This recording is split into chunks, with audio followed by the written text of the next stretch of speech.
Now at 9, a Joplin City Council member announces her resignation. Plus, Fort Scott police investigate a break-in at the VFW over the weekend, and how students in McDonald County are making sure everyone has a hot meal this Thanksgiving. The 4 states' most watched news starts now. This is KOAM News at 9 on Fox 14. I'm Tanya Bach. Fort Scott police are investigating the robbery of the local Veterans of Foreign Wars post. Authorities say the VFW post was broken into over Veterans Day weekend. KOAM's Fernanda Silva has the details. It was because of a call from their internet provider that the robbery at the Veterans of Foreign Wars post was noticed. I came in Monday to meet them. I noticed that a lot of the drawers underneath the bar was open, and there was an old money box and first aid kit up on the bar.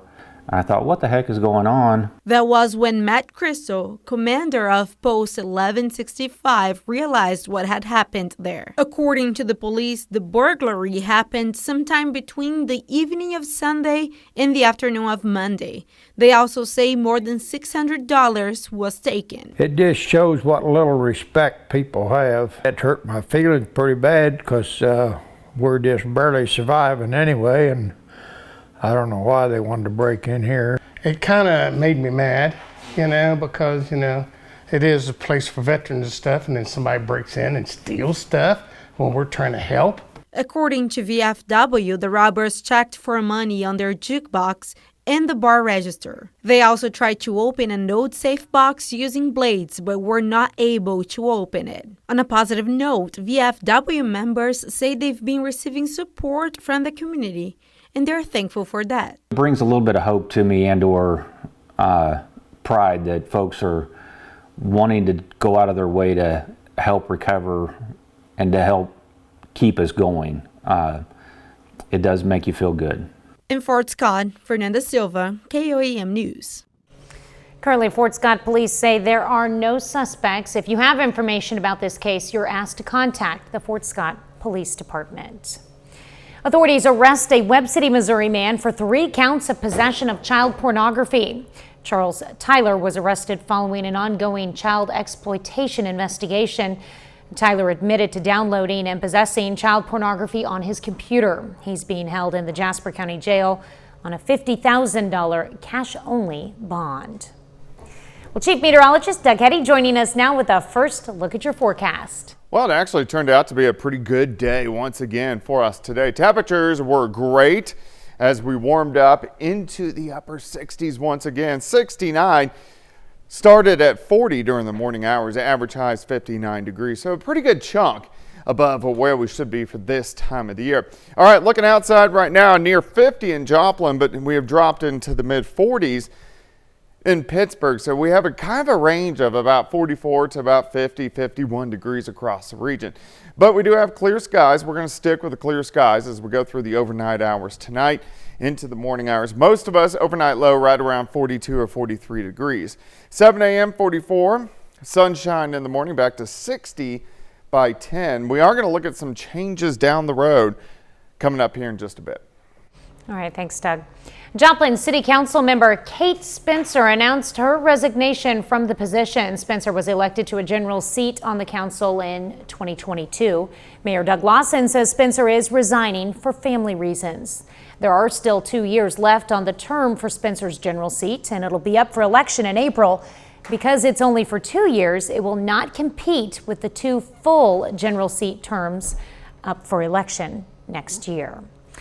Well, the superintendent of Pittsburgh Schools announces his retirement. Richard Proffitt is stepping down after 34 years in education. During that time, he served as a teacher, coach, building administrator, and superintendent in 5 districts across Kansas before becoming the superintendent of Pittsburgh in 2018. Proffitt plans to finish out the school year and officially retire on June 30th. Well, students who are part of the Rho Kappa organization at McDonald County High School are putting together a community Thanksgiving to support families affected by the Knoll Tyson plant closure. KOAM's Anthony Saviello has more. Thanksgiving is only 9 days away. For many, it's a time to gather with family and friends and enjoy a big meal. However, with the closing of the Tyson plant in Knoll, there may be many who are wondering if they'll even be able to have a Thanksgiving meal. That's where these students come in. Our leader, Mr. Holtz, had the idea of like, hey, we could do a Thanksgiving dinner. And there's 3 of us girls that took advantage of that, and we decided that we would get donations and we would just get it started. Caitlin Metter is one of the students in the organization that put all this together. Despite giving credit to her sponsor, Mr. Holtz, he emphasizes that this project was all the students. My role is relatively small. I have to give the credit to where the credit is due. The young ladies who have gotten all the donations, the kids who are going to be helping cooking, they're the ones who have really, taken this and just run with it. Run with it, they have. By collecting donations, they were able to buy all the parts of the Thanksgiving meal, a necessity considering the hardship brought on by the county's recent Tyson plant closure. I know that a lot of our former students and like people who I'm friends with, like their family, like it's hard because they can't afford everything that they used to. And they also they're either moving or they have to find a different job to provide for their family. Though the closure has left its scars, these girls are determined to continue this work for years to come. Reporting in McDonald County, Anthony Saviello, KOAM News. The students were able to buy green beans, mashed potatoes, and stuffing for the event, along with 35 turkeys and 15 hams. Well, coming up, struggles getting to sleep. Surging rates of melatonin use in kids and preteens is sparking concern among some health experts. I'm Jackie Ibanez with a look at the results of a new study you don't want to sleep on. That's all straight ahead. A resurgence of symptoms after taking the COVID antiviral drug Paxlovid appears to be much more common than originally expected. A new study at Mass General Brigham finds 1 in 5 patients who takes the drug experience Paxlovid rebound, which means after recovering and having a negative test, they experience rebound COVID and could be contagious for longer. Researchers stress that Paxlovid is still an important and effective way to reduce death and hospitalizations from COVID. Researchers say for the first time, young people are more likely to vape than smoke traditional cigarettes. That's according to a new survey in JAMA that shows 56% of vapers between 18 and 24 years old say they've never smoked traditional cigarettes. Experts warn even though health problems associated with vaping are less extreme than smoking, it's not harm-free. And new research shows the number of young kids and preteens given the sleep aid melatonin is surging, something health experts say could pose health risk and indicate the possibility that sleep disorders are on the rise. Fox News correspondent Jackie Ibanez takes a closer look. For many parents of young kids, getting them ready for bed can be more of a nightmare than a sweet dream. Either this or that. A new study from the University of Colorado Boulder finds the struggle is enticing a growing number of people to give their children the sleep aid melatonin. Melatonin is a hormone that's naturally produced by the body as a cue to start getting ready for bed. Researchers interviewed roughly 1,000 parents of kids ages 1 to 13 about their child's sleep patterns. About 5% of preschool-age children, 1 through 4 years old, had taken melatonin in the last 30 days. And that number jumped significantly higher once children started school to almost 1 in 5 school-age children and preteens having taken it recently. For perspective, from 2017 to 2018, the study says about 1.3% of parents reported melatonin use in their kids. Some health experts caution that what seems like a solution can come with risks, especially when many melatonin supplements don't come with full regulation from the Food and Drug Administration. We're concerned about what is the effect on hormones and that process as children get older. And because many melatonin products for kids come in gummy form, with many containing different levels of melatonin than what's listed on the label. The number of calls to U.S. poison control centers about melatonin ingestion increased 530% from 2012 to 2021.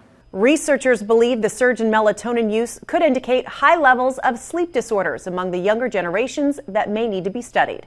Jackie Ibanez, Fox News. Well, Doug is next with a complete look at your forecast. And later, the MIAA puts out its football all-conference awards. We'll see which Gorillas and Lions made the cut.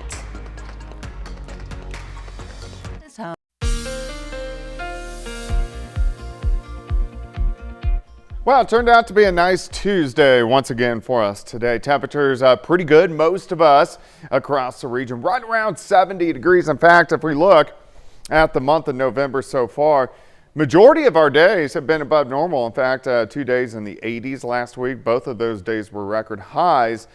We've only had one day that we have been below normal. So it's been feeling pretty good. We're going to continue that trend at least over the next couple days. Let's go outside. Nice shot downtown Joplin. We're looking at atop the Cornell Arts and Entertainment Complex, one of our newer tower cams. Looks pretty good as we go through the evening hours. Temperatures, everybody is really kind of mid 40s upwards to about 50 degrees. But in general, it feels nice. We're going to see nice conditions as we go through the overnight hours. 51, southerly winds are light. Visibility is good at about 10 miles. And we had at least a little bit of a breeze earlier today, but these winds are going to start to pick up, especially as we go into Thursday. We're going to have gusts kind of in that 15, 20, 25, 30 mile per hour range. So it will get a little bit windier over the next couple days. Tonight, pretty quiet. We drop back to about 43 for a low, right back up to 60 by 10 o'clock in the morning. Clear skies. Not a whole bunch going on here. In fact, we're going to stick with the clear skies throughout the overnight hours tonight. We do have an upper level wave down across the southeastern parts of the U.S. and then out toward the west, that's where we are seeing our next storm system starting to build. And what we're getting here is the beginnings of a little bit of a shift in our pattern. We're going to slide into more of an active pattern as we go through the next few weeks. Let me walk you through the overnight hours tonight into the morning hours, most of us into lower 40s. By noon, we're warming into the mid to upper 60s, and by the afternoon, most of us 70, 71, maybe even 72 degrees, 72 in Chanute, Nowata up to about 73. Tomorrow night, we drop back very similar, mid 40s, overnight lows. As we go through Thursday, watch the clouds increase, especially during the afternoon hours. We're going to eventually get mostly cloudy skies, but still temperatures upper 60s to near 70 degrees.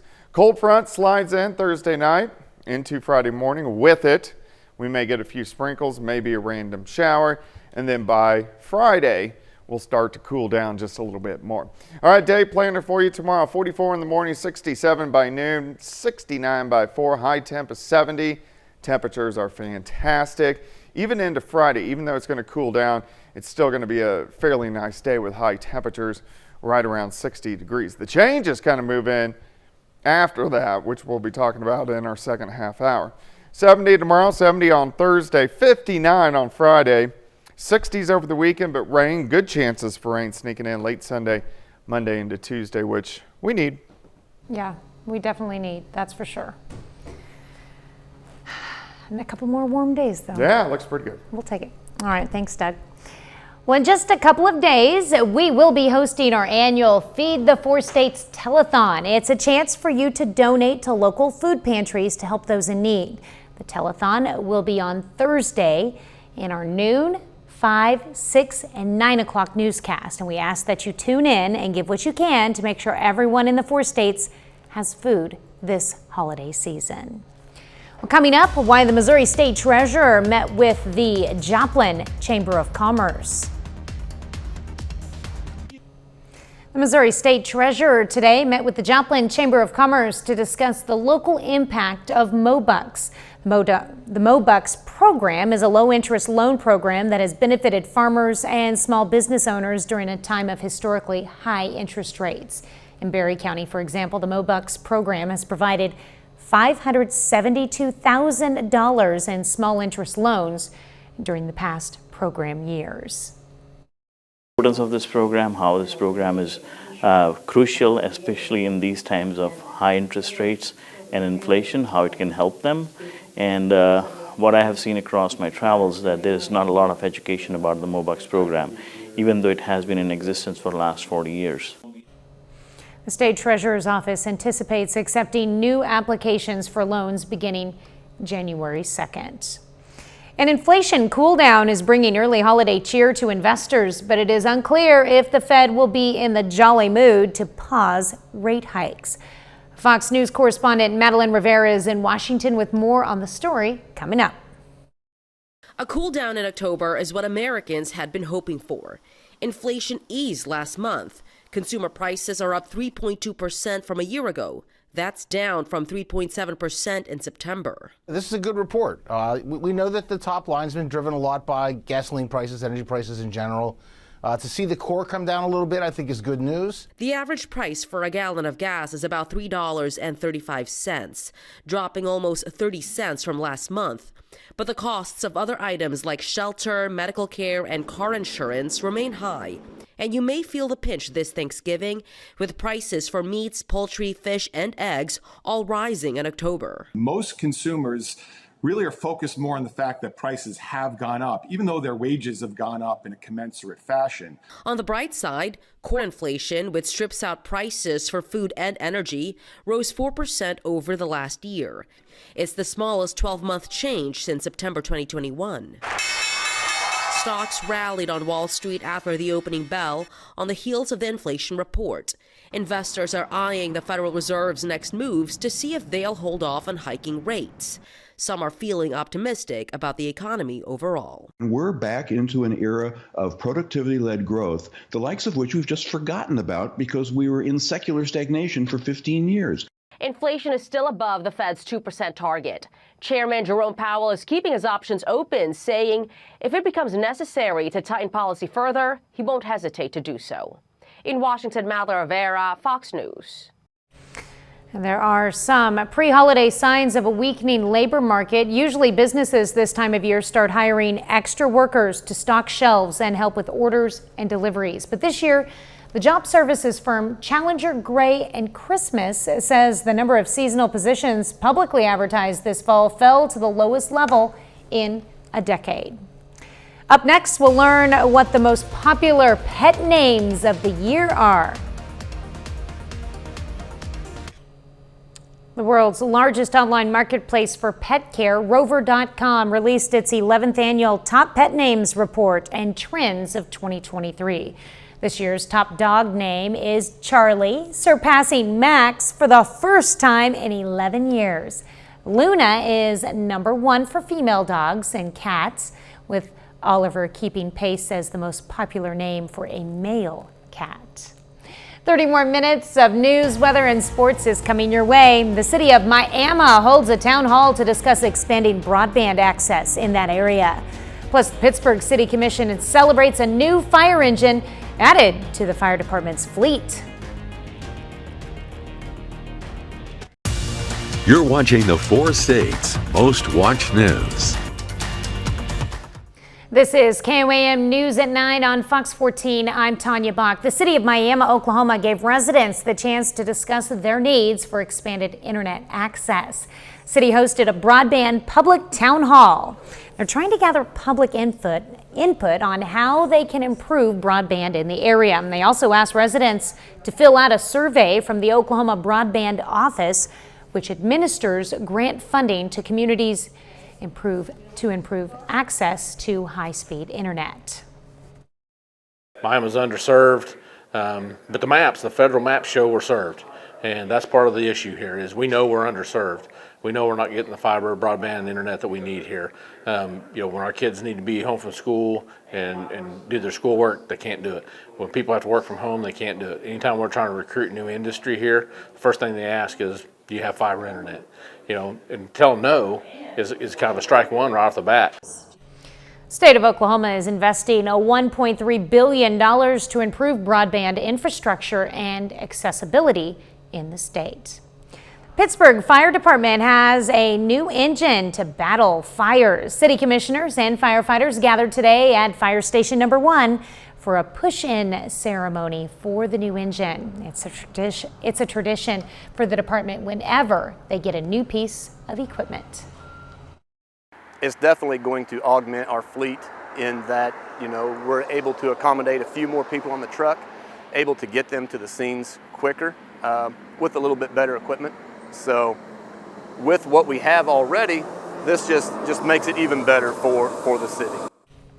Fire Chief Taylor Cern also presented service awards to a group of firefighters who delivered a baby while on a call earlier this year. That's awesome. Missouri Southern today inducted some regional media icons to its Hall of Fame. 3 children's programs were inducted today, including KOAM's very own Fun Club. Also inducted was Bar 12 Ranger with Ranger Ed Wilson and the Children's Hour with Norma Champion. Officials say it's important to recognize these local icons.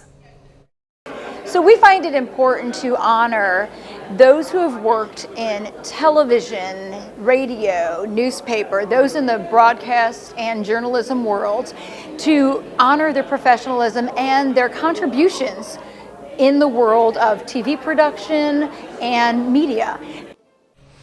Also inducted were the Black-owned newspapers, the Joplin Uplift, the Joplin Advance, and the Afro-American Leader, as well as John Hoffman, the general manager at KSNF. New House Speaker Mike Johnson faces his biggest test as congressional leader, with lawmakers voting on his new funding plan to avert a government shutdown. Fox News senior congressional correspondent Chad Pergram has the story. New House Speaker Mike Johnson, two-step funding plan to avert a government shutdown scoring bipartisan support in the House Tuesday. Democrats rallying behind it as it keeps spending levels untouched while extending funding until mid-January and early February. We've made clear that there should be no spending cuts, and we've made clear that there should be no poisonous political, partisan policy provisions. Those are 2 important factors in our evaluation process. Johnson relied heavily on Democratic support. Senate Majority Leader Chuck Schumer even gave his tentative stamp of approval, despite having misgivings. I certainly don't agree with everything he's proposing, and I can't imagine too many senators would have taken the Speaker's approach in drafting this bill on either the Democratic or Republican sides here in the Senate. The top Senate Republican Mitch McConnell also voiced his support. I think the Speaker has produced a solution for the CR that's clearly a step in the right direction. I intend to support it. But the bill's biggest obstacle was the House Freedom Caucus, which opposed Johnson's plan for not doing enough to cut spending. It's an issue Johnson was well aware of. We're not surrendering, we're fighting, but you have to be wise about choosing the fights. You gotta fight the fights that you can win. The government is funded through midnight Friday. On Capitol Hill, Chad Pergram, Fox News.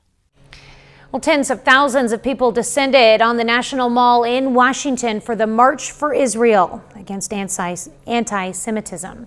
Speakers included lawmakers and family members of the hostages still being held in Gaza. Organizers say they want to show the world that Jewish communities should be able to live without terrorism and free of hate.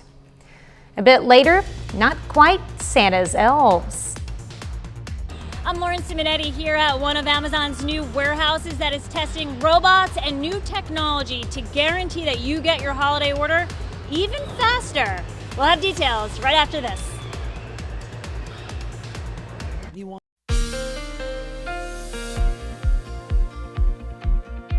Well, of course, it turned out to be a nice one for us today. It's pretty good outside right now. Temperatures, they are cooling down, but it looks good. The winds have died down. Here's a nice shot of our Cornell Arts and Entertainment Complex. This is on 7th Street looking northeast at downtown Joplin. Looks great out there, and it's going to as we go through the overnight hours. All right, zooming in, temperatures across the board, most of us mid to upper 40s to near 50 degrees. The winds are going to pick up as we go through the next couple days. Not too breezy tomorrow. We'll have gusts kind of in that 10 to 20 range, but then 20 upwards of 30 by the time we get into Thursday with our next little system, which is going to be heading toward us. So it is going to get a little windier over the next few days. All right, outside right now we look pretty good. Just a few clouds kind of streaming across eastern parts of Kansas. Besides that, if we look at the lower 48, we have Upper level low across southeastern parts of the U.S. That's not going to affect us. But out toward the west, here's where our storm systems are starting to really get going and kind of lining up. And these are really going to affect us down the road, starting with this weekend. But today's only Tuesday, so we have some nice days to go. All right, by morning, 43 in Parsons, 40 in Miami, 43 in Monette, Lamar, down to about 41. By noon, most of us are into the mid to upper 60s. During the afternoon, very similar to today, 73 in Iola, 68 in Columbus, Grand Lake sitting at 71, and then Carthage about 71 degrees. Tomorrow night, clear. We drop back into the mid 40s. Clouds increase throughout the daytime hours on Thursday, but still temperatures are going to be nice as we go into the upper 60s to near 70 for afternoon highs. Clouds thicken Thursday night. Here comes a cold front. We may get a few sprinkles, maybe a random shower. Most of us will stay dry, but it will usher in cooler air as we go into Friday. But Wednesday looks pretty good, starting at 44, 67 by noon, 69 by 4, high temp of 70 degrees. All right, let's go into Friday afternoon. It does cool down behind that front. So highs right around 60. Now, Saturday looks great. We're going to make it into lower 60s. Sunday still looks good, but clouds, they start to increase. Here comes our next system. So we could get showers in here by Sunday evening. And then just good old cold rain settles in. Sunday night, Monday afternoon, Monday night may even mix with a few flakes of snow. And this is all heading into the big travel week of Thanksgiving, so we are going to see a lot of changes for next week. 70s for highs the next couple days, 59 on Friday, 61 Saturday, 64 on Sunday with those rain chances starting to increase. Tomorrow and Thursday, they'll look great. Yeah. Are the Chiefs playing at home on Monday? Is it at home? I was just trying to... I stumped you on a Chiefs question. I'm so sorry. I was just thinking if we've got the chances of rain here, you know, likely they would have it there too. So that's interesting to hear. He's on a mission. He's on a mission. Yeah. I'm going to enjoy these warmer temperatures for the next couple of days though, but yes, changes are coming. At Arrowhead. Yeah, okay. So that might be a fun game with some weather. We'll see. All right, something to look forward to. All right, thanks, Doug. A new assessment from climate scientists and several federal agencies finds the effects of human-caused climate change in the U.S. are, quote, far-reaching and worsening. According to the report, we're experiencing warmer temperatures and longer-lasting heat waves. Flooding, hurricanes, drought, and wildfires are also becoming more frequent and severe. Coming up in sports, the MIAA releases its 2023 all-conference teams, which includes several players from Pittsburgh State and Missouri Southern. John Dales has that story and more up next.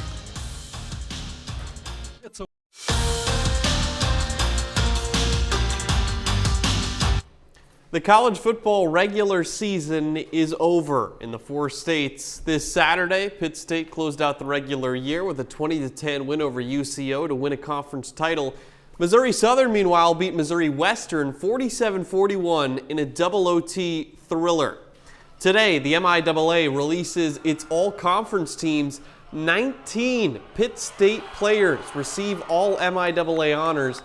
Beginning first with the first team, all-conference, 7 Gorillas find themselves on that list. On offense, tight end Devin Garrison, as well as offensive lineman Trace Jeffries.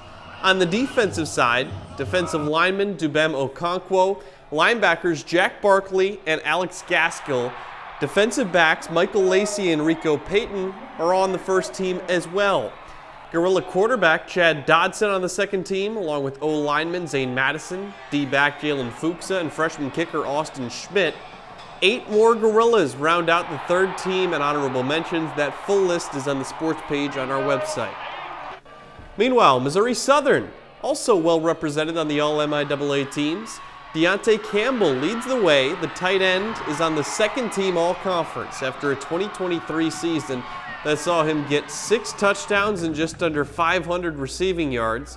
Offensive lineman Kenny Furman, kicker Drake Reese, wideout Jaden Stoshak, and linebacker Colton Winder all get selected to the third team all-MIAA.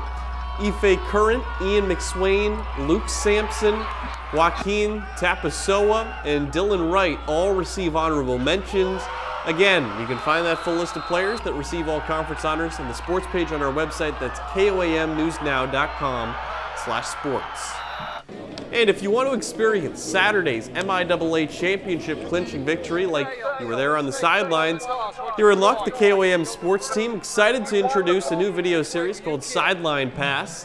Our first edition live right now. It gives you sideline access like never before, pregame, in-game, championship celebration after the final whistle from Pitt State's 20-10 victory over UCO. You can also find that in the sports page on our website, koamnewsnow.com/sports, the KOAM YouTube page, or my Facebook page. That's Dale's KOAM. We hope you enjoy. Over to high school football, we're nearing the final stretch of the playoffs, have just 7 of our local teams remaining in the postseason. This weekend, all 7 of them battle to keep their seasons alive. In Kansas, Colgan's the only team remaining out of our local teams. The Panthers host the state semifinal on Friday. In Missouri, Lamar, Seneca, Webb City, Nevada, and McDonald County all play in state quarterfinal matchups this Friday and Saturday. Then in Oklahoma, Wyandotte is our lone team remaining. The Bears go on the road for a second-round playoff game this Friday. That's all for sports. We're back with more news after this. Amazon is ready to roll out a whole new range of AI robots just in time for the holidays. Fox Business's Lauren Simonetti is at the new robotics facility in Westboro, Massachusetts, with more. We all know that Amazon uses robots, but they're also designing and manufacturing robots, and they're doing so at this major innovative robotics site. I am joined by Tina Lackinger, who helps design some of the more advanced robots like Titan. And Titan is this, the big brother of this blue robot that kind of walks along the floor, and it can carry up to 2,500 pounds on its back. Absolutely. So Titan's the newest member of our family of over 750,000 robots on 4 different continents. And Titan can handle some of the heavier, bulkier things that its little brother Hercules, which you probably have seen videos on, really can't handle. So small appliances, bags of dog food, lawn and garden tools, that sort of a thing. I just find it amazing that Amazon has that many robots already in use. In fact, 3/4 of what you order right now is touched by a robot. And then I think of the next phase. Well, this is everything Amazon has introduced. What about what it hasn't introduced yet, like Digit, the humanoid robot? Well, Digit is a project we were using to learn about collaboration with my human being coworkers. A cobot? A type of cobot, yeah. So what will this humanoid robot be able to do? And what's your message to real humans that want to keep jobs? When we talk about bringing in robotics and collaboration, even humanoid bots like Digit, we're talking about building coworkers for our human being coworkers. So it's not about labor replacement, it's about labor augmentation. So taking away those really boring, repetitive, tedious jobs and giving those to the robots and making it so that our human being coworkers can concentrate on the decisions that require a lot more at higher level judgment. My final point is that we've been here for a while and everything is very efficient and very fast, but occasionally you'll see a fumble where the robotic arm drops a package. How often does that malfunction happen, and how important is the human being in that situation? Well, at Amazon scale, even when we're talking about 1 in a million, that happens 5 times an hour for us. So we're always going to be needing human beings who can apply that higher level judgment in the loop when a robot needs to make something that goes beyond the simple logic of decisions. Tina, thank you. Absolutely. In Westboro, Massachusetts, I'm Lauren Simonetti, Fox Business. Coming up, it's almost time for the holiday movie season. We'll look at the biggest releases this month. November starts a couple of months of big movies with franchise prequels, potential awards contenders, and more. Fans shared some movies they're most looking forward to with Fandango, and those upcoming flicks help us kick off our holiday movie preview. Here's Fox's Ashley Dvorkin. You're all I ever wanted. Holiday movie season is here. Fans shared their most highly anticipated November releases with Fandango. The Marvels was actually voted the most anticipated movie of the entire holiday season. And this is a survey that Fandango puts out every holiday season, and it includes the picks of nearly 2,000 Fandango ticket buyers. A couple of other films that are on the top 10, which are already in theaters: Sofia Coppola's Priscilla, about Priscilla Presley, as well as Meg Ryan's rom-com What Happens Later. Enjoy the show. There's the Hunger Games prequel, The Ballad of Songbirds and Snakes. There are different character dynamics than we saw in the previous Hunger Games films, and Rachel Zegler's Lucy Gray is very different from Jennifer Lawrence's Katniss. Also on the list, the historical epic Napoleon, directed by Ridley Scott. And you're getting Joaquin Phoenix and Vanessa Kirby really at the top of their careers. And so this is going to be a big one for adults looking for entertainment in November, and also one to keep an eye out come Oscar season. Another potential awards contender, Alexander Payne's The Holdovers, starring Paul Giamatti. It's got these really great nostalgic holiday season vibes. And you have two great animated films in November, Wish and Trolls band together. Eli Roth brings a horror movie option with Thanksgiving, and sports comedy Next Goal Wins rounds out the top 10. Director Taika Waititi brings this very real story of one of the worst soccer teams in history. If you're looking for an underdog sports comedy that's got a lot of heart and humor, I think you'll love it. All we want is just one goal. In Hollywood, Ashley Dvorkin, Fox News. A lot of fun things to watch. That's our time for tonight. Thanks for joining us. We're going to leave you with video of a chimpanzee at the Maryland Zoo performing some acrobatics. Have a great night and an even better tomorrow.